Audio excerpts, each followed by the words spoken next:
Sonny, Joey, 500.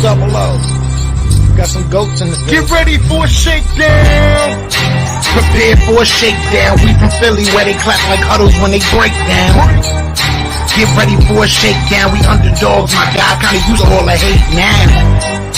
Prepare for it, man. Y'all get it. My QB got swag. My wideout is award winning. This fly was fly. Joey and 500. Like and subscribe. Yeah. Here's a quote you can sing back. Shake squad up and don't be a dingbat. It's a shakedown. Don't you frown. Shakedown. Here comes Philly Shakedown. Let's go.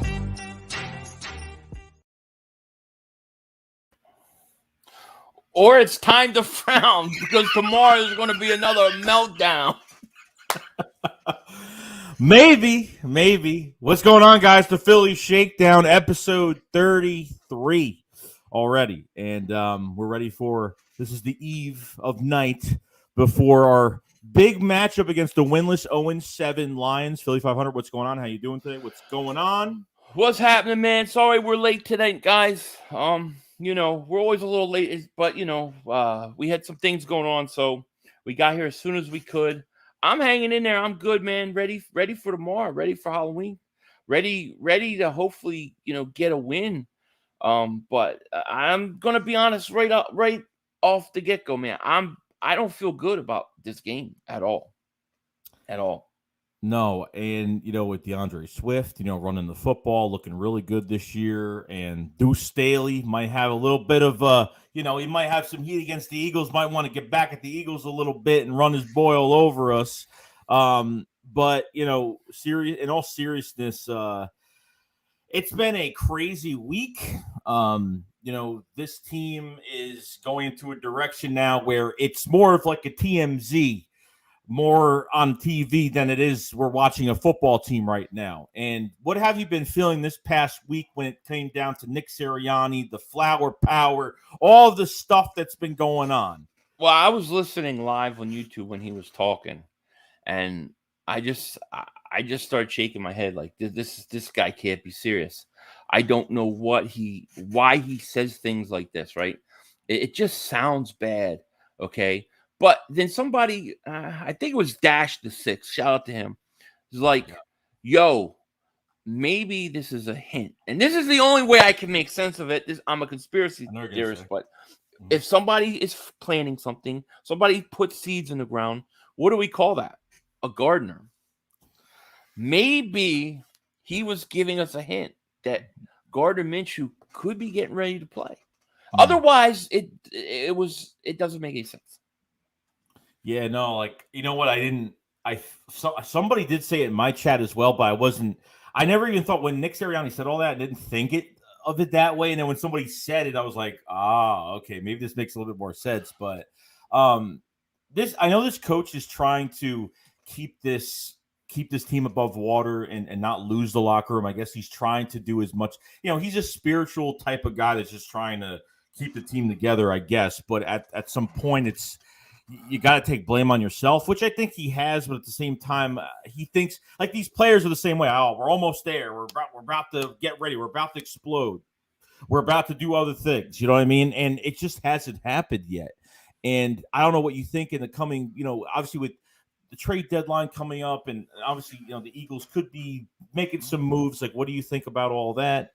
Well, do you remember last week, I think it was last post game, right? And we were talking about Hurts because he had struggled. And I said, I'm really not worried about Flacco ever coming in for Hurts. It's when Minshew is active that you wonder if the clock starts. Then later on in the week, they trade Flacco, and bang, bang, boom. All of a sudden, Minshew is the backup. Now, I don't think they're going to replace Hurts tomorrow or anytime soon. But I do think the clock is ticking because we're dealing with a front office. And look, doesn't matter whether you like Hurts, not, you blame him, you don't. We know one thing. This front office screws up quarterbacks like nobody I've ever seen. They do. And you think a guy like Howie Roseman, maybe even Sirianni, at some point, they're all going to blame Jalen Hurts for this. That's what I think. And it's wrong. But I feel like they're setting him up. And it's a shame. It really is a shame. But I feel like they're setting him up. And I'm going to be honest. I feel like this whole thing with Nick Kotite, because I call him Nick Kotite now. Right. I feel like when I hear the guy speak, it does not fit what he's saying. I mean, he does say stupid things, but when he talks football, he sounds like a guy that should be reasonable enough to know, hey, I got to run the ball. I got to do this. I got to do that. But he doesn't do it. So I cannot help but think that somewhere, somehow, this front office is screwing everything up. Yeah, I mean, we really don't. Even, you trade Flacco, which is, I guess, I mean, he's going to leave next year. So, I mean, a 6-round conditional isn't bad. I mean, and through 4 games, he has to play, I think, 50% of the snaps, which I think we'll get. I think we'll get that. So I'm not really worried about that too much. So, I mean, this is going to be the perfect year for the Eagles to find a couple of building block pieces this year and make a lot of moves. But hopefully with Howie Roseman really needs to be out of the building, because you're not going to move forward with this franchise. He's going to hold this franchise back. And Nick is just, and I don't even care if you just fire Howie Roseman at this, this year, but, keeping Nick here, I mean, these coaches are being handcuffed, but Nick hasn't shown any flashes of what this offense can be, at least a little bit, to where we can feel a little bit subtle. You know what I mean? Like there's been a lot of fans that have been fighting with me and a lot of others about Jalen Hurts and kind of making excuses for Jalen Hurts all year, because I think me and you can agree that he's been playing terrible. I don't think from week 1 to week 7, going into week 8 now, I don't think we've really seen anything that says, oh, well, he's definitely getting better every single week. And I don't think that's happening. No, I don't think it's happening either. The problem is the coaching has been so bad that I don't know if I can put it all on Hurts. And some of it is him. I mean, obviously you miss some throws, things like that. Those are his fault. But I wonder, like, what if you put him behind center most of the time and you ran and you acted like the first drive of last week's game? I think Hurts would be doing a lot better. It's so hard to even evaluate Jalen Hurts with the coaching and how awful it's been. Yeah, how do you evaluate this roster how do you go into 2022 and seeing what you have? Like, you don't know, because there's no scheme on both sides of the football. I mean, after hearing some of the things about Nick Sirianni and not watching defensive film, which I know he's not a defensive coach, but how are you scheming against defenses and matchups if you're not watching any film? And then I made a conspiracy, like rumor video, like probably a few days ago, on why Stanley, from the head coach from the Chargers, and why Brian DeBall didn't sign here. The Eagles requested interviews for head coaches for those 2 guys. They canceled immediately. And it's because Howie Roseman is not going to give these guys any control. That's no conspiracy. That's reality. Yeah. Dude, this has been a problem. If people remember, we had a problem getting GMs in here, because they didn't want Howie Roseman to work with him. They didn't want to be around him because he wasn't going to give control. You have the same thing with coaches. Any smart coach is going to stay away from him. They should. I mean, that's the way it is. The biggest problem on this team is the ownership. The ownership is the biggest problem. Unfortunately, we can't do anything about that. The second biggest problem is Howie Roseman. He has to go. He has to go like tomorrow. Okay, I don't believe he can draft the right guys. I don't believe he can fix his team. And this draft coming up is so important to the Philadelphia Eagles' future that you cannot give him the power. And if you guys really, like, one of the things I did was I went back and I found the old press conference from the end of last season with Jeffrey Lurie talking, where he was taking questions. And they were asking him about Howie Roseman, and he was saying how he doesn't hold Howie responsible at all. It's really interesting to look at this team now and go back and listen to that. And you can see how this ownership and Howie Roseman are setting this team up for failure. Yeah, and what's the answer to all this now? So what are you trying to do the rest of? I mean, it's still a young season right now. Like, it's so much is going on so early, going into week 8. Like, there's still a lot of football left, and we're already dealing with this. So what do? You know what I mean? Like, you can't even figure out your quarterback situation at this point. So, like, I think Minshew at some point will end up starting a game this year. It might not be now. It might not be next week. I think it just depends on Hurts, or maybe it's by the end of the year where the Eagles say, okay, we have no chance. We need to switch quarterbacks to see what we have. It could be the last 2, 3, 4 games. I don't know what's going to happen. But listen. It's so hard to evaluate Jalen Hurts, right? We kind of like he has struggled. He hasn't been good. I look at the guy and I say, all right, he's 10 weeks in. I haven't seen real improvement. But I don't know how much I can put on him for that because the coaching's been so bad. The only way that we may possibly be able to get some sort of idea of what is Hurts, what is not Hurts, is to play Minshew. So at least we have some tape to compare the two quarterbacks. Literally, I would not mind seeing Minshew at some point this season just for that. Yeah. Because it's so hard to evaluate him. I know. And it's like, and you could tell that evaluation is bad. You could tell that production is bad and how their coaching is so bad right now that players that leave this team, I'm not saying become Pro Bowlers on other teams, but you see production from some players that go to other teams. I mean, you have Matt Pryor that's a starting right tackle for the Colts right now, and he's been nothing but a second, third string tackle that we really just didn't do well with. Rasul Douglas gets to pick Monday night. Things like that. I mean, there's like little things that happen with some of these players that do leave, like production. I mean, Howie Roseman's got to be on a short leash. I just don't see that. I mean, if they keep him, like, how upsetting is that going to be? Like, how is he going to still survive another coaching change if that's the case? Because I think they have to get rid of Nick, Jonathan Gannon, and I think some of these assistant coaches they have to get rid of too. But in time, that will happen. But it's way too much. Like, this team could turn around.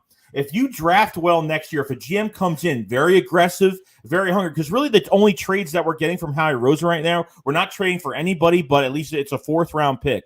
We're not, we always get free agents that are on the last year of their contract, and it's just rentals. We get rentals every single year, and guys that just don't produce. So it's just to the point now. They have to fix this. And I think with the picks they have next year, this team, I think in another 2 years, if the right GM is brought in, and then the GM will bring in like maybe a John Dorsey or something like that and come in here, hire like an Eric Bieniemy or something like that, some GM that has a tight connection to some head coach, and then really be aggressive and really get this team going. Because I'm telling you right now, me and you definitely agree with this. This offense has a lot of talent, and it's I think there's so much talent. There's actually a lot of talent than people realize in this offense. I think we could do so much more, but we're not exploiting these strengths, and we don't have diverse play calling. We're seeing almost the same thing every single game. It's not really just about losing games, but it's about how you're losing these games, right? And that's where it's really embarrassing. You got a lot of stuff going on. I see Richie MC says that Minshew won't replace Hurts unless Hurts gets hurt, and that he's just another Coy Detmer type quarterback. He may be another Coy Detmer type quarterback. Yeah. But I just wonder, how are you going to evaluate the quarterback position with this bad coaching? Because they're not putting Hurts in positions where I can really see if he's grown or not. And here's the problem. Here's the issue with it. The Eagles have a ton of picks next year. If you're going to move for quarterback, you got to do that next year. So they have to evaluate this guy and make a decision on him at the end of this year. And I don't think I think it's really hard to do that right now with this coaching staff. It just is. And I'm going to tell everybody, I don't believe how he's going to get fired. I believe this is what will happen. Here's my future prediction. Timestamp this, mark it down. Remember, I said this. The Eagles will change Howie Roseman's position to something else. It'll be like special counsel to the owner or something like that. They'll give some bullshit name. And then they're going to hire a young GM, and they're going to claim this is the GM of the Eagles. And everybody's going to be okay. Then they're going to go through the draft.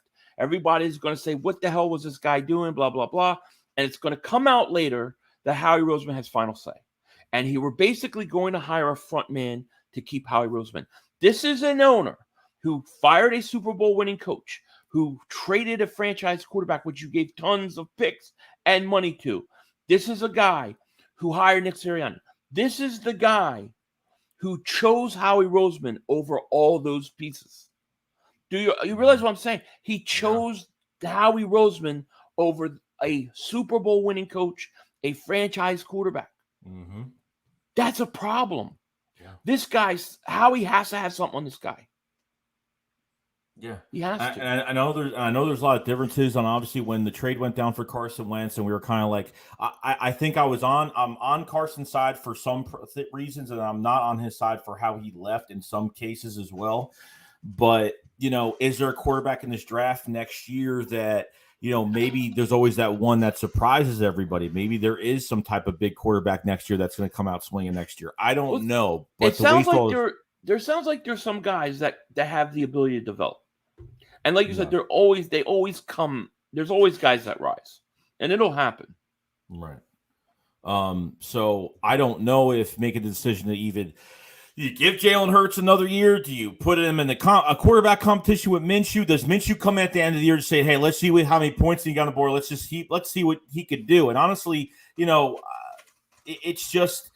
Everyone's got to stop being statistical with Jalen Hurts because I'm tired of hearing about the stats. And the stats don't matter because most of these stats are coming from the fourth quarter. Yes. Do we get penalties? Yes. Were there like 4 to 5 touchdowns taken away because of obviously stupid penalties and bad referee play call? Definitely. But, these fourth quarter stats have got to stop too because a lot of these stats are coming from the fourth quarter where, teams are going to play prevent. There's a lot of open everything's open underneath, and Jalen's hitting every target. And I understand that, but man, I mean, his just easy mechanics. And I understand that Nick Sirianni's scheme is not working out for him, but you're not helping out your quarterback, and Jalen is just missing like easy throws. I'm not just saying like he's got to throw it deep all the time, but slant passes, just throwing it behind receivers. Devontae Smith tried to go back. I mean, even that some of these receivers have to catch these balls to where you throw to a guy in the end zone that's like 10 feet in front of you, and he's got to catch the ball with his fingertips when he's sitting there like this. And it's a problem. It's just, I don't know what they're doing with him every single week. I was hearing that there were some rumors about, somebody was making, there was, I guess, something on the NFL talking about Jalen Hurts and his footwork and how it's, his footwork is not good or something like that. And they were going through all these mechanical things with Jalen Hurts, saying that he's not being developed the right way. Yeah. And obviously not being patient in the pocket, where me and you have seen it a million times where Jalen Hurts will sit in the pocket, a clean pocket, and he's sitting there for 10 minutes. And then what are these receivers? I'm telling you, somebody's open out there. He's just not taking the shot. He does. Think that's what it is. Yeah, he does. I've watched it. He goes back, and it seems like when there is a clean pocket, he'll hold the ball and then run. It always seems like he runs. And it seems like he likes to throw to guys that are like as open as possible. And I get it. But see, those are things that he's doing wrong, but I don't know that I can blame him. I mean, what if they're putting so much on this guy right now that he's just overwhelmed? The game is moving so fast. You're gonna be tight. You're gonna rush. You're gonna press. You're gonna throw inaccurate passes. You're gonna do those things. Let's put the guy under center. Scrap the RPOs. Tell him to go out and be a game manager. Go look back at what the Seattle Seahawks did with Russell Wilson the rookie year, or Ben Roethlisberger with Pittsburgh, and go let him develop in a quarterback. Worry about your run game and slow things up for the guy and help him that way. And then we can see. Right now, I don't know how, I know Hurts makes mistakes and has flaws, but I really blame the coaches more. Yeah. I mean, that's the truth. Like, I think even though Howie has his flaws of drafting and all this other stuff that happens with him, like, you have some good talent here, and you're just not putting these guys in the right position to win football games, and it's showing every single week. There's no adjustments. Like, I love how we score early touchdowns and we feel really good in the beginning, and then like the Raiders, like we did, we scored very easily. Like, wow, what's going on? And then they make adjustments, right? To you know what I mean? Like, or either they were just down, they weren't ready. It was just the first drive, and they just were not really into it. And then by making some adjustments, that's what happened. So you look at this last game that we played, as soon as did we start running the ball? Like, stop throwing a bone, stop throwing a bone at us. Like, oh, now we're running the football, but you're still losing games. Miles Sanders gets hurt now. Like, as soon as we start running the ball with him, so now they're doing the total opposite thing where they should have brought Jordan Howard up. So Jordan Howard's brought up to the active roster this week. So it's going to be Gainwell and Jordan Howard. Well, great. It's kind of too late for that to bring Jordan Howard up. So we've suffered because of it. I think the best case scenario for the Eagles is that Jalen Hurts develops and starts playing well, and that we go like I don't care about the numbers like you were talking about. I don't care about that. I just want to come out of this season and say, you know what, Jalen Hurts needs another year. He played good enough. He developed enough that I need another year for him to develop. That's what I want out of this. And I don't know with this coaching staff if we can get it. If they at least give it a shot and they say, hey, they get rid of the head coach, they get rid of the GM, and it really all depends, Philly. It really all depends if a new GM comes in here and says, if they agree that Jalen Hurts should be the quarterback next year, or they might look elsewhere. That's another big thing, unless Jeffrey Lurie's going to say, hey. Well, we're already getting reports that they're going to either draft or trade for a quarterback. I've already read the reports this week. Right. So to go into super chat from Robert Gravino, appreciate it, man. He says draft QB because we're not trading for Russ, A-Rod, or Watson. I don't think you trade. Look, I don't know if you trade for any of these veteran. Like, do you think any of these veteran quarterbacks would want to come here? Like, if we're one piece away, I think this would make sense, but we're not. No, the only guy that I would out of that name that I would look. Rodgers is fantastic. Russell Wilson, they're fantastic. I mean, they're great, but even if they were on the team right now, they're still not Super Bowl contenders. We're still away from that. Watson, if everything was cleared and he was willing to go to Philly, I would do it in a second. If all his off the field problems are gone, and he wants to come to Philly, I would trade for him in a second because I think he's 25 years old. Now what I want to ask you is this. So, because a couple days ago they had some news on Deshaun Watson. So he's opened up his trade clause to go to Miami, but he's opened up there's other teams that he's opened up about. He hasn't said what the teams are, but he's opened up about other teams interested as well. So you think the Eagles are actually in there? Well, Gary Cobb did a report saying that the Eagles, he never refused to go to Philly. That wasn't true. I don't know what to believe with that. Okay. I've heard this week that Miami and Houston have a trade worked out, but they're waiting for clarification with his off the field stuff, which is going to hold it up. Then you have Carolina today. There was a report that the Carolina Panthers are willing to trade Christian McCaffrey in a trade involving Deshaun Watson. So I don't know. I don't know what's going to happen. If I have to guess, I don't believe Watson goes anywhere by the trade deadline. Yeah, and I think the Eagles only trade for Watson if obviously everything is cleared and he's. I don't know. I don't think it's going to be fair if he's not charged with anything and they put him on the exempt list. He won't be on the exempt list if he's not charged. Well, the FBI is now looking into this. And they're not looking at it from a crime perspective. They're looking at it possible extortion. So what if the FBI comes out and says he was extorted? To me, that clears him. And at that point, I would get him in a second. Yeah. No, I get it. Chris Hero says, I'm a Hurt supporter, but if we lose to the Lions, it's going to be tough for me. Thoughts if we lose tomorrow? Well, look, I look, I know it may seem we're critical of Hurts, but I think we're all rooting for him. We want him to succeed because that's if he succeeds and he's the franchise, then we got 3 first-round picks, maybe 2 in the top 4 or 5 to build the defense on and rebuild everything. I don't want to use those assets for a quarterback. I really don't. But we have to see. If they lose tomorrow, I'm in tank mode. Yeah, it's over. I don't want to. To me, the best thing you could do is lose out and get the highest pick possible because you can't. Dallas plays what? Vikings. Let's say the Dallas loses, and let's say the Eagles lose. You're still pretty far off. If the Eagles win tomorrow and Dallas loses, it may not matter at the end of the day, but at least you can fight. You got games coming up where you can get back into it. But I think if they lose tomorrow, I think it's over.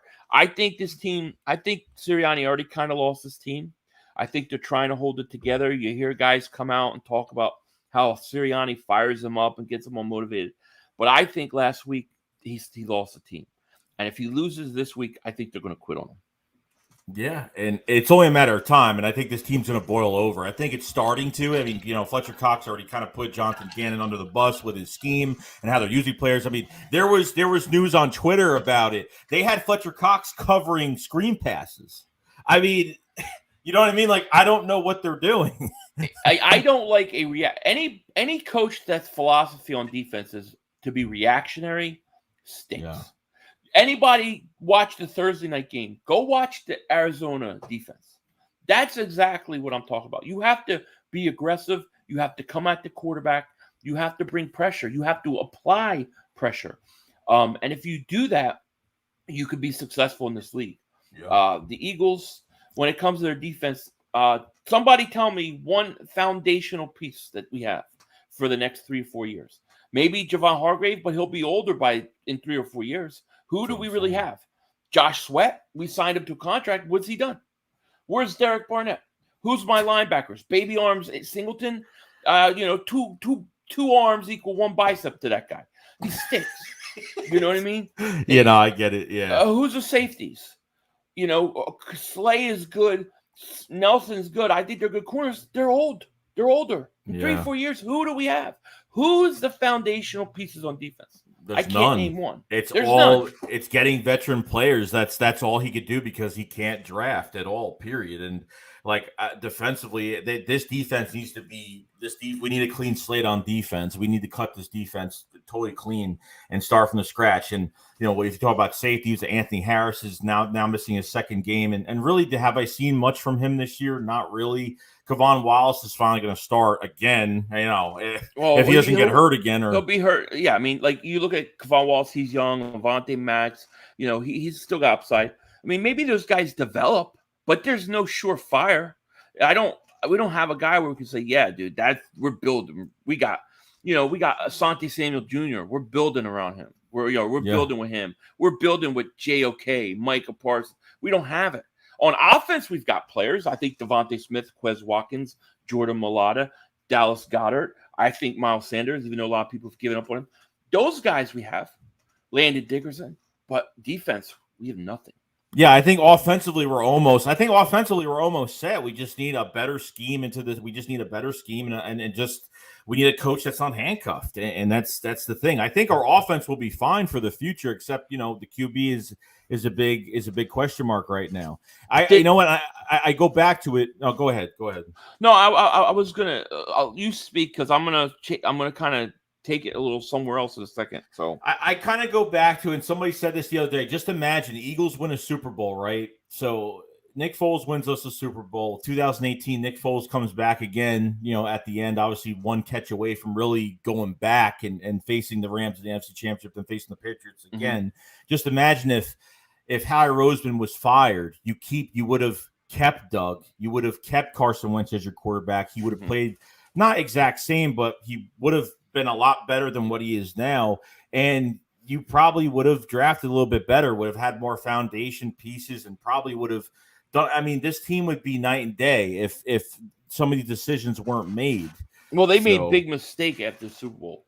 Yeah. And that mistake was that they kept all these older guys and signed them because of, winning a Super Bowl. You want to reward them, I get it. But at that point, we really needed to start turning over the roster. You know what I mean? They kind of had a 2-year window where they could have done that and nobody was going to complain because they just won the Super Bowl. But now you're looking at a team that's gone from winning a Super Bowl in 2017 to utter embarrassment. I've never been so embarrassed streaming games to get blown out the way we have. I don't remember a year the Eagles got blown out this many times. Yeah. And it's to the point where it's we've given up 2 40-point games, almost it was close to 3 40-point games.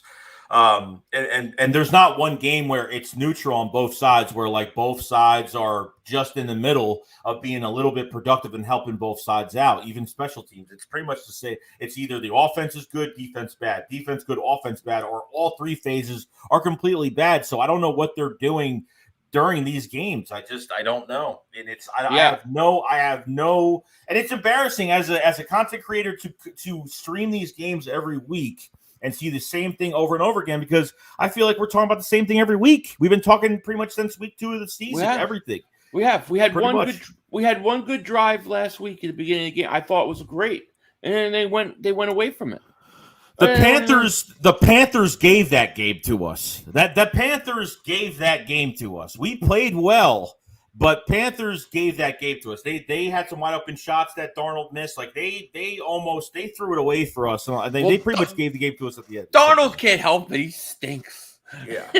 But I think if you had coached a better game, if we had a better coach, especially offensively, I think you could have won the San Francisco game, and I think you could have won the Kansas City game, believe it or not. But they weren't coached right, No. And here's the other thing, dude, I want to say. Howie Roseman is the single biggest problem that we can do something about, okay? And remember what we talked about during the draft. There's a battle in the Eagles front office. This has been going on for years. You have scouts who are football scouts, and you have analytics department. Howie and Lori love the analytics. They live on the analytics. The analytics is too important. They have to get back to football evaluation. Analytics is one tool. It's one aspect that should be used. But these guys that believe in analytics like they do in baseball, to me, it does not work in football. No, it doesn't. The biggest thing for us may be that if we lose out and we stink, that Jeffrey Lurie may not have a choice but to get rid of Howie Roseman and the analytics. He may not have a choice. Just look at every year, right? Joe Douglas leaves, right? Then Andrew Berry leaves. That was helping out with the draft as well, and he went to the Browns. And look what he's doing. You know what I mean? Howie, and you remember what Howie said after Andrew Berry left?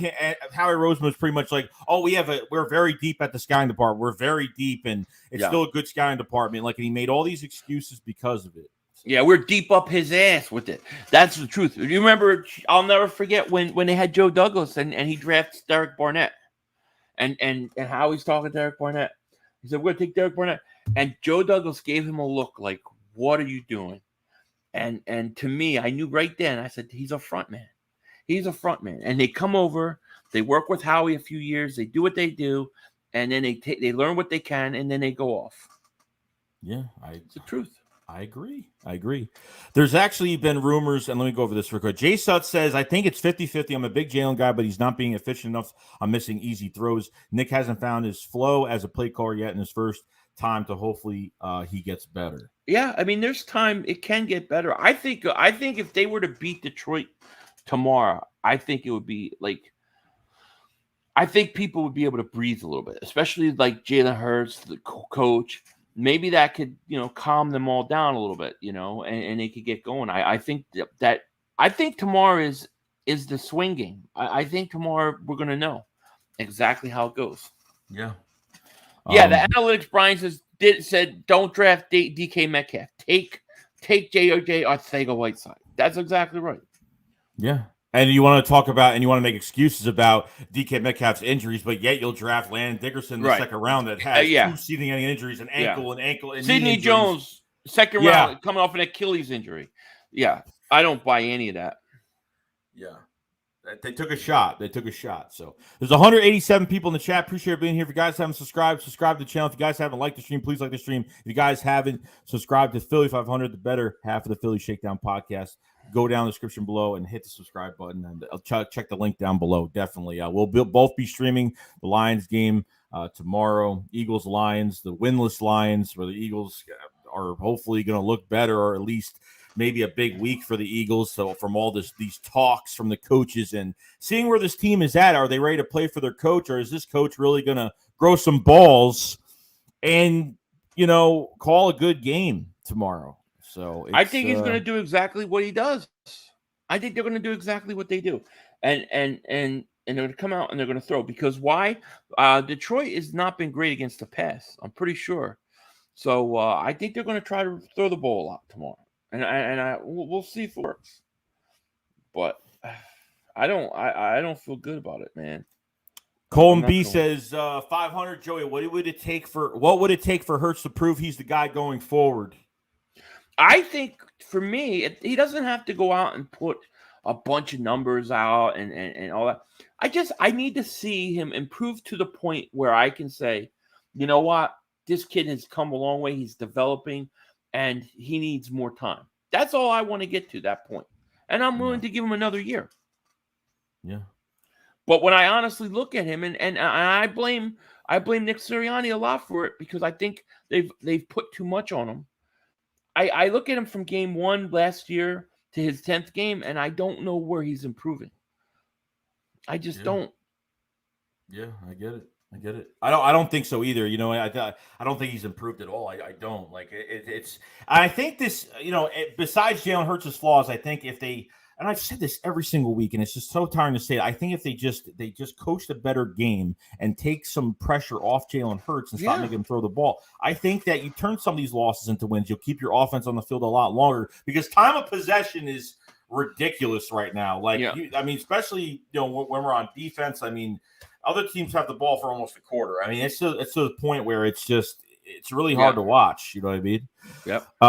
We got a super chat from Big Papa Cookie 56. He says, "Yo, Philly, is that the Pulse 3D headset from Sony? I just got some today. What's your little review?" Yes, it is. I like it so far for the most part. They're supposed to have the spatial audio, 3D audio. It's supposed to be pretty good. I haven't had a lot of videos yet or movies that I've watched that have that like the Atmos and stuff. So I need to do a little bit of that. I did watch Iron Man on Blu-ray with Atmos, and it sounded really, really good. So I think for the most part it's decent, We got a super chat from Freddie Lemus. What's going on, man? He says, "Who do you think will be traded by Wednesday?" Now, you made a video. I made a video on. There were some Andre Dillard rumors. The Browns, Ravens seem to have a lot of interest in Dillard. And what are your thoughts on that going forward? I wouldn't trade Dillard. Yeah, I don't. Yeah. I think he's actually played pretty good, and I don't see why you would ever trade an offensive lineman, a young offensive lineman, if he's actually playing decent, if you don't have to, because you know what's going to happen. As soon as they trade him, somebody's going to get hurt. That's what always happens. He'll get traded, and then like Jordan Mailata will be out for the year, and we'll have nobody. I actually wouldn't trade him. Now, I did read an article about, the Eagles could pursue Grant Delpit, the safety. Mm-hmm. If you say, look, if you give me a third and Grant Delpit, I might do it. If the Eagles do trade Dillard, it's got to be for at least second. I ain't doing it for third. No. I don't really want to get. See, I want to cut the fat. I want to get rid of the older guys. Trade Fletcher Cox to a team that has a chance to win. Trade Rodney McLeod to a team who's competing for the playoffs, who lost safety. I know they're late picks. I know you're not going to get a lot for them, but I would rather do that than get rid of Miles Sanders, get rid of Andre Dillard. That I don't want to do unless I get something really good. Give me JOK, I'll give you Andre Dillard. Yeah, obviously. No, I mean that's why I said in my video, I pretty much said, like, trading Dillard, I wouldn't automatically do it because, number one, you're going to lose depth. He can't play the right side, which kind of hurts this team a little bit. So that means Mailata has to play the right side because Lane Johnson and Brandon Brooks are kind of worrying me a little bit. Like I said before the season started, I'm kind of nervous about the right side of the line, which Brandon Brooks, when is he coming back from injury? If he's still injured right now, I don't think I'd trade him. See, I would trade him. I would trade Lane Johnson. I would trade those guys. I think they should just start. Obviously they are rebuilding, but they should obviously just start trading for player position of need right now. That's what they should do. Find some good talent for position of need by trading some of your assets. I think that's what they should at least try to do, because Brandon Brooks, I think he's easily replaceable by, Nate Herbig can play both sides of the line. And I don't know if Kelsey's going to retire, but I really like Dickerson playing left guard at some points, but I don't know where they're going to put him ultimately. And Lane Johnson, like, why did he leave the game? Why did he leave that Raiders game where they had the switch? Banged up. I think he got hurt. I don't know. To me, I really think a lot of everything depends upon what happens tomorrow. I think if you lose tomorrow, I don't think there's any reason to buy or bring in anybody. If you win tomorrow, then maybe, you say, all right, look, we're going to still keep fighting, Yeah. We have a super chat from Wayo88. What's going on, man? He says Eagles should trade some defense away for a good linebacker. They need linebacker is the perfect position that they kept seven you look at this year. They don't like linebackers. Their linebackers are horrible. Now, do you think it's fair to say is it more talent, or is it more the scheme is just bad, or is it just both? Well, I like Wilson. I think he could be decent, but I think he has to be around the right kind of linebackers. Right. I think they're all too small. I think Singleton is a backup linebacker at best. Sean Bradley's still young. TJ Edwards I like a little bit, but it's not developing fast enough. You really don't have any answer for linebacker, because really, like with this scheme, what we're doing at linebacker, like none of these guys can cover. None of these guys seem to be great tacklers. And most of the time, these guys are taking the hits more than running downhill to pursue, where they're really not running downhill at all. And they're getting lambasted by running backs every single week. And you have three guys trying to tackle one guy. It's just, it gets really embarrassing at some point. But we need that thumper. And we all know that, we haven't had, since Trotter, since, Michael Kendricks, we haven't had that fluid, east and west running linebacker that can literally lay the hit on everybody. You know what I mean? So I don't know if that's a free agent move for next year. Like, I really don't want to go into free agency. And since we have cap now and want to just start spending, and if Howie's still here, he's just going to waste money and waste contracts. Seems like the Josh Sweat contract. I don't know if that's going to be good down the road, bad down the road, but it just makes me nervous. They didn't blitz one time last week, did they? Mm-mm. No, they didn't blitz Derek Carr one time. I've never seen a defense where they just let the offense keep dictating to them. I don't get it. I mean, like, I feel like we're so negative, and I hate feeling like it, but it's the truth. It's the way it is. And then obviously the other reports that came out with Jonathan Gannon, this defense, now players are coming up to him and they're telling him how to use how to use these players in his defense. Like, he needs help. Like Gannon said, he's getting help from some of the players. This guy can't run his own defense. He has no idea how to use his players to the point where his players are coming up to him. Yeah, he's definitely going to. If the Eagles lose tomorrow, I think they fire Jonathan Gannon.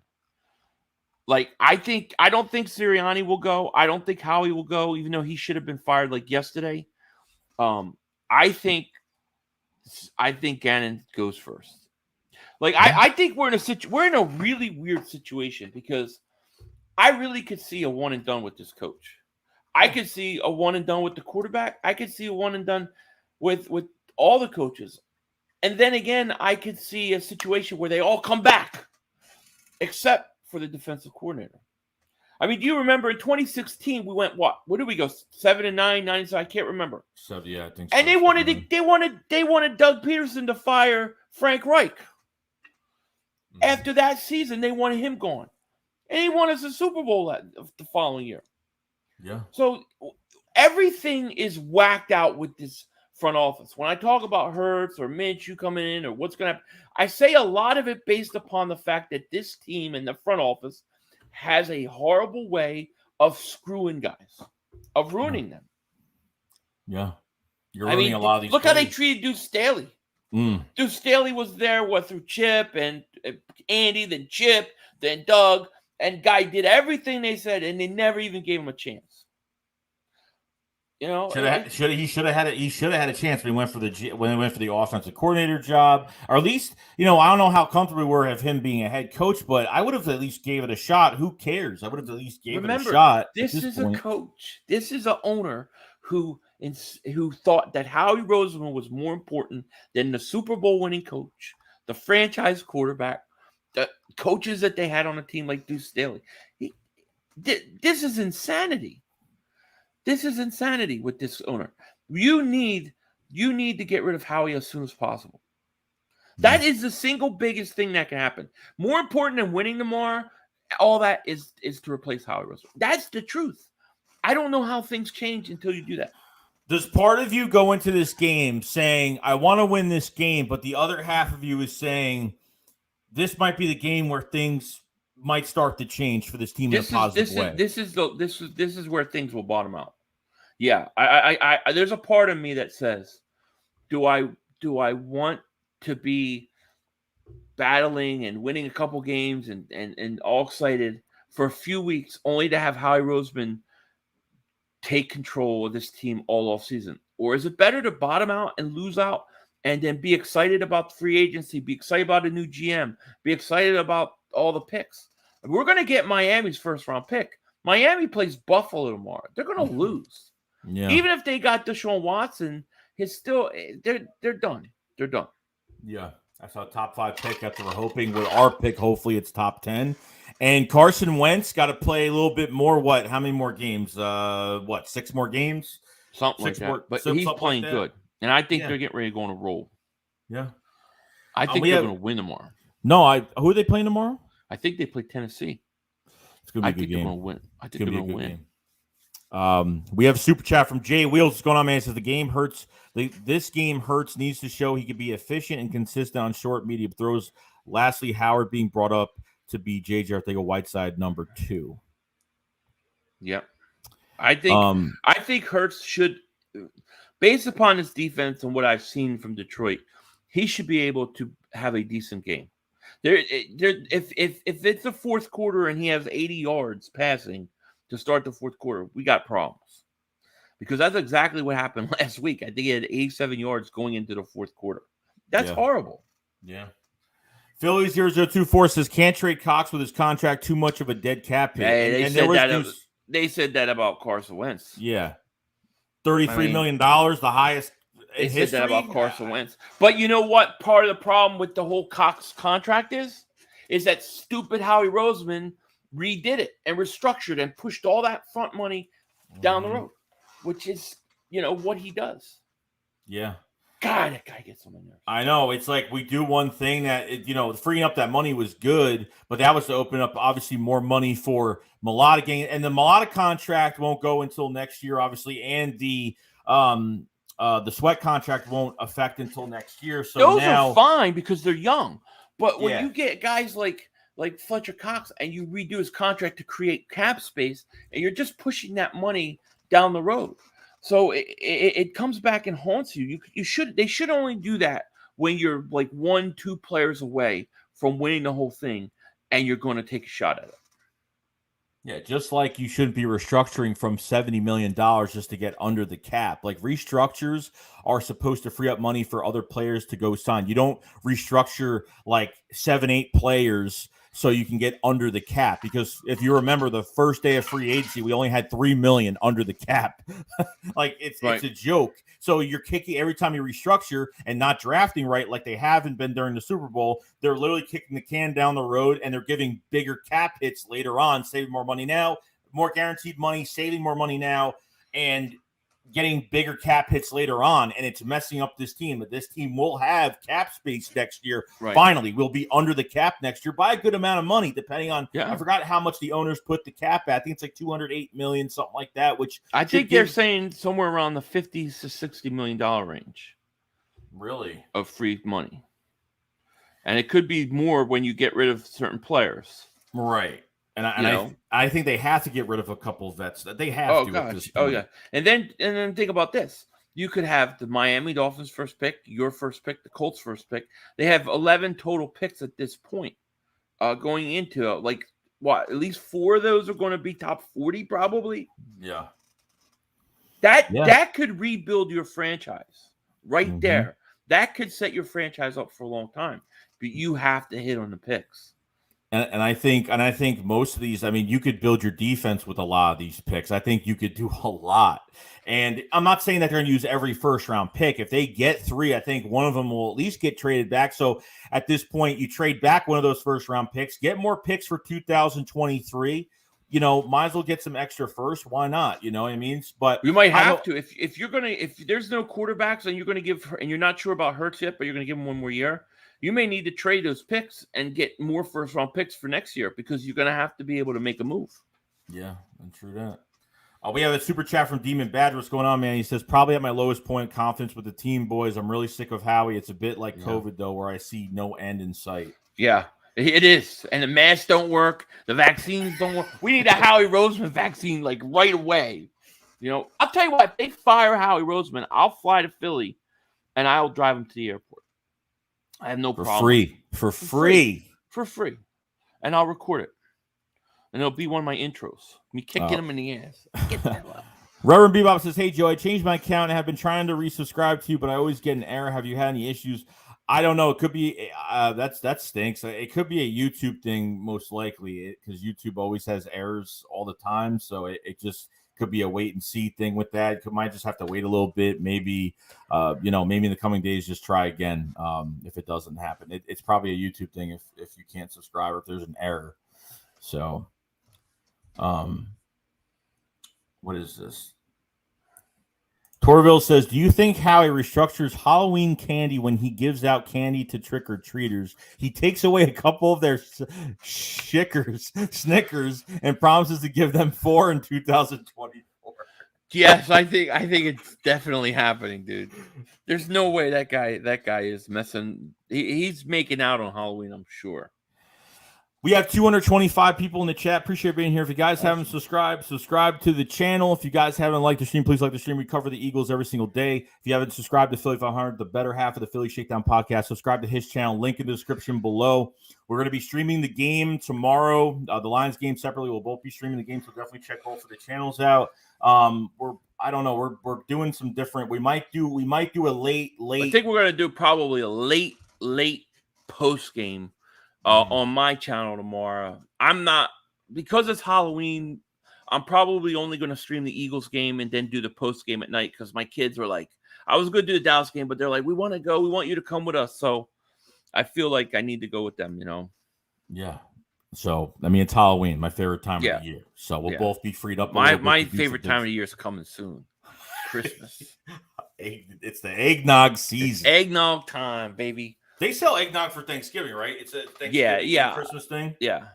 It's out now. You can get it now. We got some down in my fridge, but I won't drink it. I see those tweets to Turkey Hill. You got to get Turkey Hill. I have a nice partnership. I've tweeted them before. I've probably had more people buy eggnog than anybody in this friggin' world. And Turkey Hill should be sponsoring me. Why they don't, I don't know. I could taste it. Good. Have a white mustache. A commercial. That'd be great. The Eagles may suck this year, but this eggnog is good. Hell yeah, let me do it. Ask for apologists. The hate for Fletcher is ridiculous. Like, I can't believe y'all want him gone. So I've had discussions with Ask for apologists on the channel. And obviously a big, and there's a lot of people out there that don't want, Fletcher Cox to go. It's really hard for me. It's hard for me to say I want him to stay, and it's just been a very down year. And how much do you put into a scheme? Do you put the scheme over what Fletcher Cox can't do, or is it more? What do you think it is with Fletcher Cox this year? No. I think Ash for the apologists. I think he's misunderstanding. Because I love Fletcher Cox. I love. Fletcher's Cox. I love Fletcher's Cox. But look, I love number 91. He's one of the Eagles' greats. I love him. I think he did great. But I'm not. I'm out of this mode of attachment. Like, I'm strictly thinking about the future of this team and his organization. And the truth is, he makes a lot of money, and his production's only going to get down as he gets older. It's just natural. And I would do it if I could get something in return. I'm not looking to trade him. I don't want to say, hey, you're going to get the hell out. We don't want you anymore. It's not about that. It's about strictly saying this is a team that if they lose to Detroit tomorrow, is done for this year. You're building for the future. And at that point, you got to let those guys go. And maybe I'm jaded. Reggie White, I saw go. Randall Cunningham, Seth Jordan, all my heroes went. So it's easier for me to do it. It's like the same with Zach Ertz. Like, I love Zach Ertz. I watch him play. It makes me sick. But it had to be done. It was the right move. And this is the problem is this. All. You said it earlier in the stream, too. You said with this defense, like, what do you have in this defense? Either we have no production, we have no good talent on some of these positions on defense, or we have talent, but they're old players. And behind that, there's really nothing. Behind cornerback, you have Tay Gowan. So I think that'll be a nice competition between him and I forgot his name. I say it every week. I forgot. What is it? The corner from Texas Tech that McPherson. McPherson. So Tay Gowan, McPherson, Avonte Max on a contract year 2. So I don't think there's going to be a lot of contracts being thrown around with all these picks that we have this year defensively. I think you could fill in some really good pieces if you draft really well. Listen, if you've seen Reggie White go, one of the top 10 greatest defensive players in the history, and it broke my heart, and he still had many years left. Everybody else is easier to see go after that. I mean, I hate to say it, and I know players, people are attached to players. Why would you want Fletcher? Fletcher Cox is a big part of the Eagles team. I get it. I totally get it. But it's not because of anything of hating him or anything like that. It's simply that this team isn't good enough right now. They're not going to be good enough next year. And you're paying him a lot of money. Let him go somewhere else and have a chance to win again and get something in return, because we're rebuilding. It's purely business. That's all. And I don't say that just about Fletcher Cox. I'll get rid of Lane Johnson. I'll get rid of Brandon Brooks. I'll get rid of Rodney McLeod. I'll get rid of Darius Slay. I'll get rid of Steve. Now, like, to me, everybody on this team, except for Devontae Smith, Dallas Goedert, for me, Miles Sanders, Landon Dickers, some of these real young guys, to me, they're all tradable. Yeah, definitely. I think if a new GM comes in, it really gets, it really, makes its way into this team and then starts to see like they could, they could do a clean slate. I mean, they could. I mean, Darius Slay's getting older. He's still playing at a high level right now. So that one to me is like, I was good with trading him, but I think beginning of the season, I was okay with it since we had the rebuild. I was okay. I think we made videos on trading Darius Slay this year. And I thought about it and said, you know what? There's just, you need draft picks. The more draft capital you have, the more you can really hit on some of these picks. But I don't want to worry next year. Like, we're going to be so nervous. I mean, we think when there's no cap space available for Howie Roseman, we're nervous. When there's barely any cap space, when there's, some major draft picks, when he traded back from 6 to 12, we didn't know what the hell he was doing. Now this guy is going to have even more picks plus a lot of cap space next year. And that's we're not going to know what's going to happen. Yeah. So, yeah, I mean, but I understand. I understand why, it sounds like you hate the guy. Or I don't hate I love Fletcher. I love number 91. I love him. I do. I was going to say I love Fletcher's cock. This is Joey's fault. But no, it's not. I mean, I understand the attachment, but at some point, these guys are not the same guys that they were a few years ago. And if we were one player away, or if we could be a Super Bowl contender next year, I say, okay, I understand, keep them. But I think this team's at least 2 years away from being competitive again. That's with Howie Roseman not being in the building. Right. That's if everything goes well. Yeah. So I say if Howie Roseman is here, it might take 6 years. It might take forever.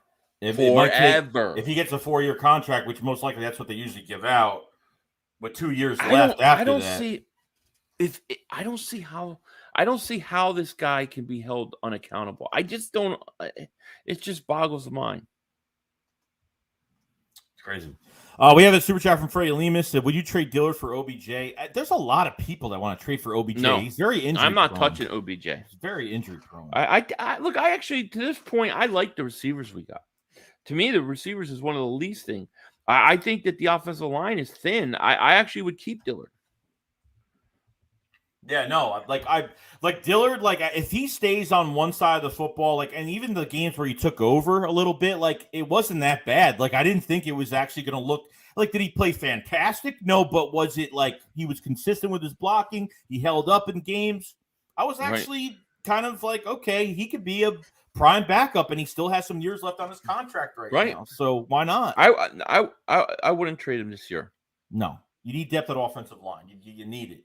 They still got to draft one next year anyway. I mean, they should draft one every single year. So we'll see. We got a super chat from Big Papa Cookie 56 says the better half. Nah, you both are yin and yang, butter and popcorn, fat kids and cake. You both belong together for my entertainment. Thank you both.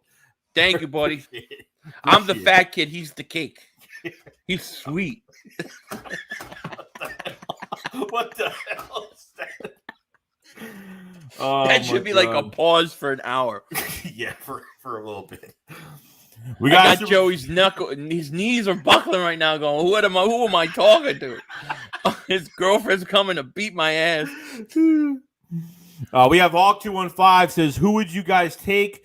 Troy Aikman, Emmitt Smith, Sanders, Kelsey, Moss, Rice, Hopkins with 1986 Bears defense, or Steve Young, Damian Thompson, Jim Brown, Gonzalez, Adams, Megatron, Irvin, 2000 Ravens defense. Give me Troy Aikman, Emmitt Smith, Barry Sanders, Randy Moss, Jerry Rice, Hopkins, and that 86 Bears defense. I would take them first. And I hate Emmitt Smith. I'd trade him right away. But but yeah, I would take that. I mean, because look, you got the best two receivers. I think Steve Young's a better quarterback than Aikman, but Aikman can win Super Bowls, and that Bears defense, the Ravens defense was really good too. They're both really good, but I would feel pretty good with that. Now Judas says Graham got to go. Yeah, I mean Graham may go. He's another guy that's older. I think $13 million. He's a free agent after this year, though. Is he a free agent? Yeah, he's. I thought he had one more year left. Yeah, no, he signed a 1 year for this year. Like the last offseason, he signed a 1 year for this year, and that's it. I thought he signed a 3-year deal. I don't know. I think it ended. I'm not sure. But Graham, he's another one. Yeah, I don't think he's going to retire. I think he's going to try to make his way back. He's not going to end his career like that. Brandon Graham may stay because Brandon Graham seems to me more like the kind of guy that really wants to stay. Right. You know, I get that sense with Brandon Graham that it's like, dude, this is I'm an Eagle and I'm okay and I'm going to be here. Dude, you cannot. Nobody can tell me that this defense has not missed him. His loss is hurts us.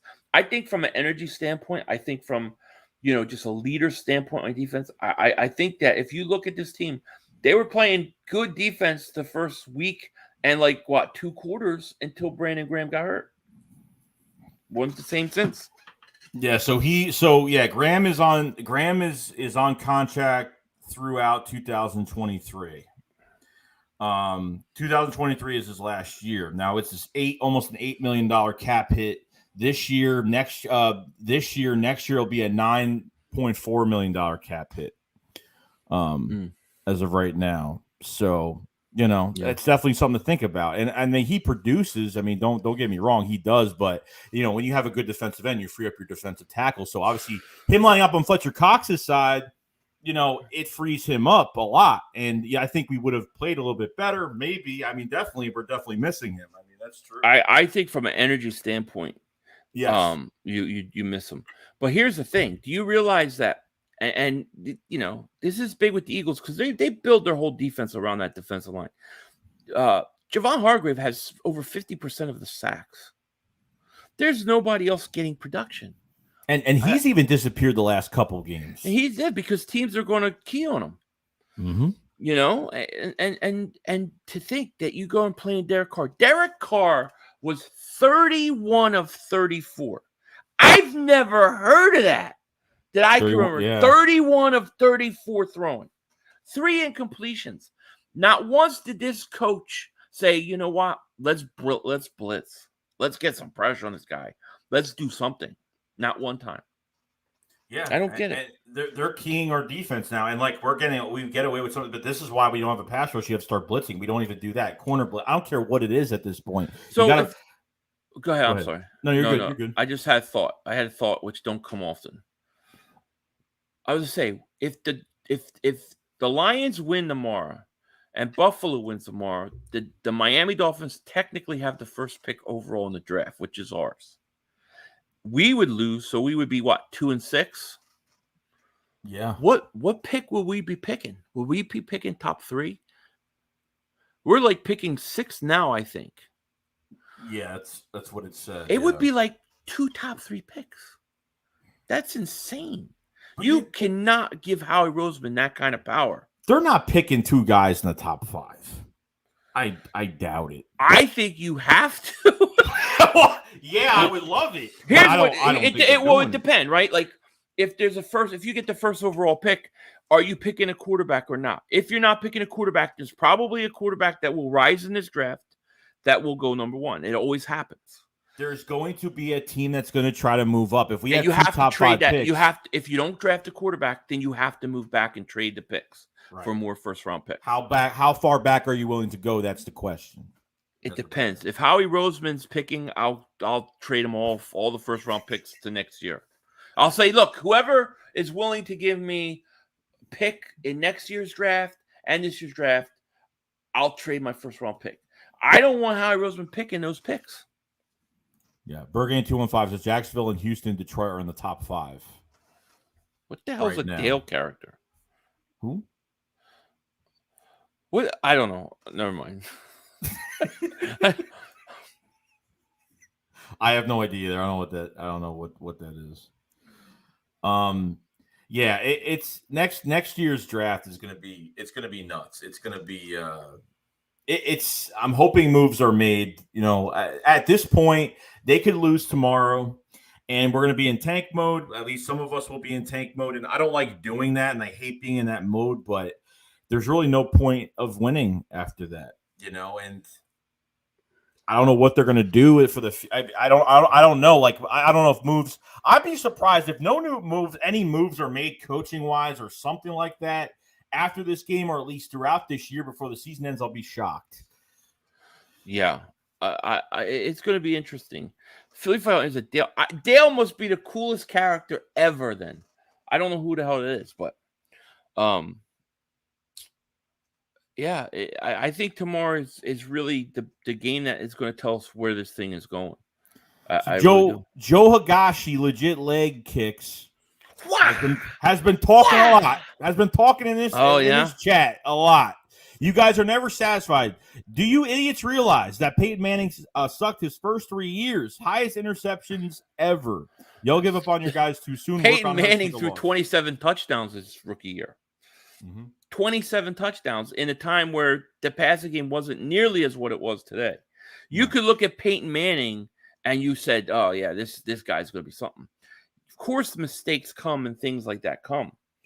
But it's a different situation because the Eagles, they have not said Hurts is their guy. They believe in Hurts or anything like that. They have treated this whole year like an evaluation period for him. So it's totally two different situations. You have to remember they have a bunch of picks. The reason why the Eagles have a bunch of picks for people, the reason why they did that was because they were assuming they may have to go get a quarterback. That's why they did it. That's why we hear every week about Deshaun Watson coming to Philly. Peyton Manning was drafted first overall. He was the franchise quarterback. Of course, the team's going to pay. It's completely a different situation. Just saying. But Peyton Manning threw like 27 touchdowns his rookie year, by the way. Yes. And another thing, and Speedy Eagles 2.25 says, Joe, you care more about the quarterback than the team.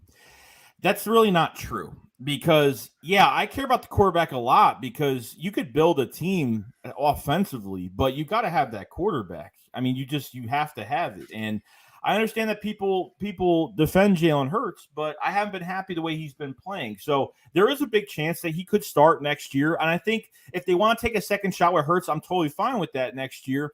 If if Howie Roseman is gone and they have to, obviously put him in a better scheme. And that's just the truth. Get him out of this RPO scheme. It hasn't improved. His skill set has not improved. And I think there's other coaches out there that if Hurts is on another roster right now, I'm not saying he's going to be Peyton Manning-esque. I'm not going to say that he's going to take him to the Super Bowl, but at least you'll turn some of these losses to wins and you'll have more possession time throughout the game and you'll be distributing the ball a lot more. And I don't know, we'll see what happens. I'm not saying that Jalen Hurts is not going to make any more mistakes. I think you got to put him in a better situation next year with a better coach that's in his ear, with a better scheme. And the problem with this is that you can't hire a veteran head coach that's been in the league a long time because nobody wants to play here. Brian DeBall did not want to be a head coach here because of Howie Roseman. Stanley, the head coach for the Chargers, did not want to come here because of Howie Roseman. This is the problem that we're having. So he will hire another head coach that's going to be some rookie head coach that has no idea what he's getting himself into. But coaches need to start, they're starting to catch on now on what this front office does and what they're trying to do, because there's no collaborative effort here. I thought the draft there might have been, but if you could tell me they were going to trade back from 6 to 12 and they were going to draft Devontae Smith, I would have called you crazy, because I don't think Devontae Smith was the main target of this draft. I just don't think it was. Who do you think they wanted? I don't know. Could have been. I think they wanted Devontae Smith. I do. Because I don't know. I definitely know they didn't want Parsons. And I stand corrected. I think Manning threw 26 touchdowns, not 27, his rookie year. But okay. And the other thing is, I don't want Hurts to be benched and tossed aside and that's it. He's done. I need him to be the quarterback. I need him to play better each week. I need him to do it. That's what I'm waiting for. I don't even hold him fully responsible for the coach. I'm giving Hurts every opportunity to do something. You know what I mean? That's why when we go back to it, we say to ourselves, Hurts is not giving a fair opportunity because they don't have the right scheme around him. And it's making him look bad, and the rest of the players look bad. You make your quarterback look bad, your quarterback's going to make your receivers and everybody else on the roster look bad. And that's just the way it is. And it's affecting every single level of this team. And a change has to be made. And I think the cherry on top is going to be them losing to the Lions tomorrow, an 0-7 team. That's tough. That have been a lot of close games this year. And it could go downhill. It's already going downhill right now. I really think if the Eagles win tomorrow, I think they're going to turn the season around. And I'm not saying that they're going to go win the division or anything, but I think they're going to start playing a lot better ball. I think they're going to be competitive. I think things will settle down, and maybe it'll be interesting. But I think if they lose tomorrow, I think Jonathan Gannon's going to get fired. I think he'll be the scapegoat. Yeah. I think so. I think so. I think there'll be a point where somebody's going to be the scapegoat this year, and I really hope it's the other way around. I hope it's Howie Roseman, and to the point where they at least Lurie's got to make a decision here, because this. I mean, I don't even know what he's thinking, seeing this every single week. I mean, I really don't know. I don't know. Yeah, put up Speedy 225 thing, because I agree with him. Peyton Manning was supposed to be a franchise quarterback. While he made mistakes, he actually had talent to be a franchise quarterback. I see a little bit of flashes of Hurts, but I don't see that he's a franchise quarterback in him. There's two parts of that. One, Peyton Manning was. I mean, Peyton Manning makes mistakes. Rookies are going to make mistakes.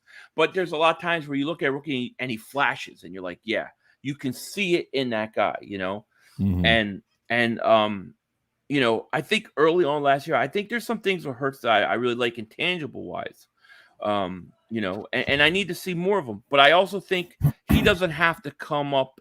I think he could develop a little slower than Peyton Manning, because he wasn't drafted number 1 overall. So I think we do have to be patient with him. My fear with Jalen Hurts is this: the coach is screwing this guy up. The front office is going to screw this guy up. And I have no faith that they can develop this kid at all. No, not what we have right now. No, you're not developing anybody on this team, not just your quarterback.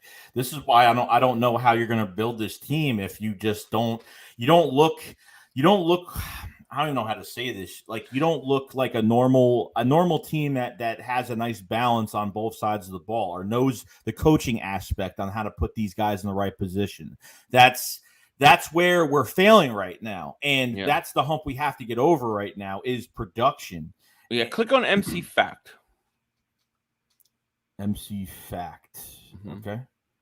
Says every other young quarterback gets a chance to develop, but Hurts has to be what? Ron Jaworski in the Super Bowl year? No, I don't know I don't know anybody that's saying he doesn't get a chance to develop.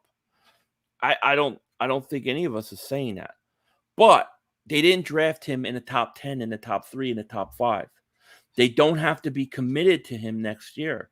And if you're just reading the tea leaves, if we're just reading what we've seen from the Eagles front office and the coach, they haven't been committed to him. They have not. They're not coming out saying, he's our guy, he's our future, we're going to build around him.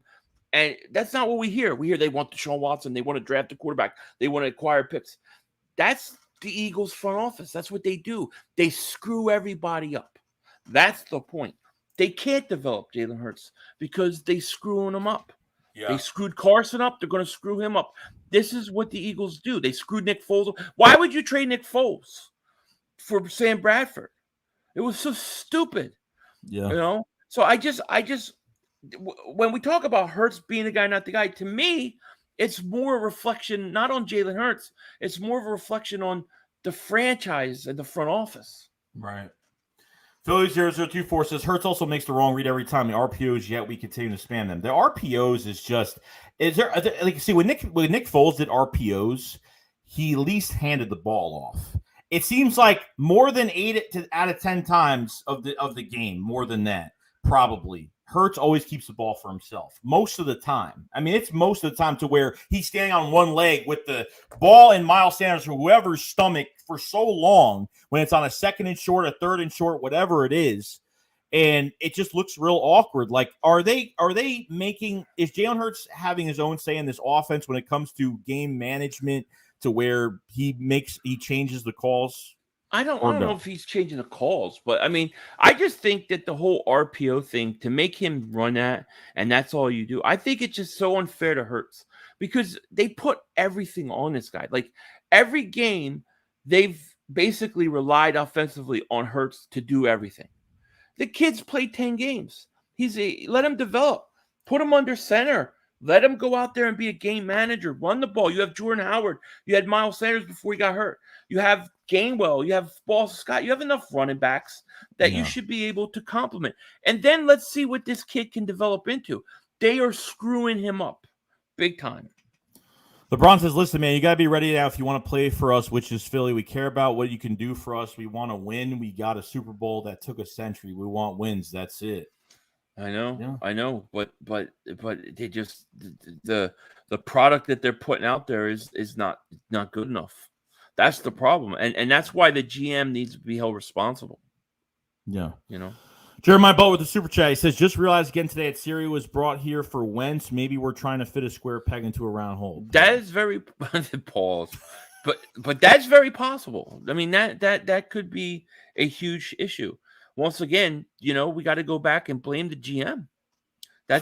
He's got to be held responsible for that. I don't think any quarterback would even be able to play. Maybe if you get a quarterback like Minshew, maybe that reads the field a little bit better. We'll get more throws. We'll get more completions on stride would be nice. Getting some of these catches on stride would be really good. But, it's only be a matter of time till the new quarterback that comes in is figured out and this whole entire scheme have worked out. Like there's going to be some early, there's a lot of times when quarterback gets hurt, quarterback comes in, gets success, finishes the game, has a good, first full game, and then teams start with the blueprint of that quarterback and they start figuring out the quarterback in time. I just don't think a quarterback is going to last in this scheme. I just don't think it's going to happen. You know what I mean? So I agree. Definitely. Let's see. Joey Shakes, if Howie an owner or part of the owner family, is that why he's GM or what?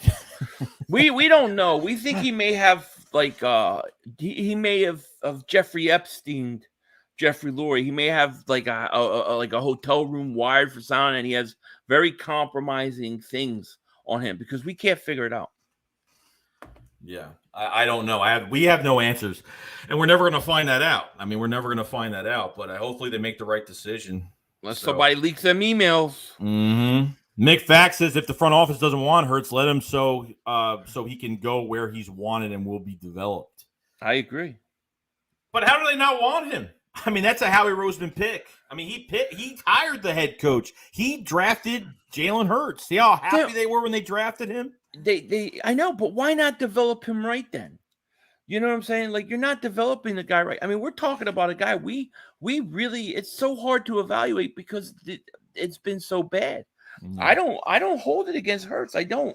The only way I can see getting any look or any idea of evaluation is I would like to see what Minshew would look like in the offense. Now, I'm not calling for him to be to bench Hurts and then play Minshew, but it would be interesting if I could compare the offense with two different guys back there. Yeah. It's true. It's true. If I was the Eagles, it'd be simple. I would say, you see what we did on the first drive versus the Raiders? We're going to do a lot of that in this game and do it, you know? But it only takes so long to go back to their old ways where it's bubble screens. But actually stick with it, keep doing it, and I think Hurts will be a lot more successful. That's true. Yeah, MC says it too. I put Hurts on their side. I totally agree. Totally agree. When they do, you get more out of your offense and you get more pressure off Jalen Hurts, and you could obviously not look predictable, and you'll get some open spots for runs, and you'll be able to, hopefully get some passes. So, I mean, it can happen. They got to stick with it, and they're not doing that. So, we have 242 people in the chat. Appreciate being here. If you haven't subscribed to the channel, please subscribe. We cover the Eagles every single day. If you guys haven't liked the stream, please like the stream before you leave today. Much love to everybody that showed up tonight. We really do appreciate it. If you guys haven't subscribed to Philly 500, the better half of the Philly Shakedown podcast, please subscribe to his channel. His link is in the description below. We've been going over. We're an hour and 20 minutes already. we go a while, but there's a lot to talk about. It's a big game tomorrow. It really is.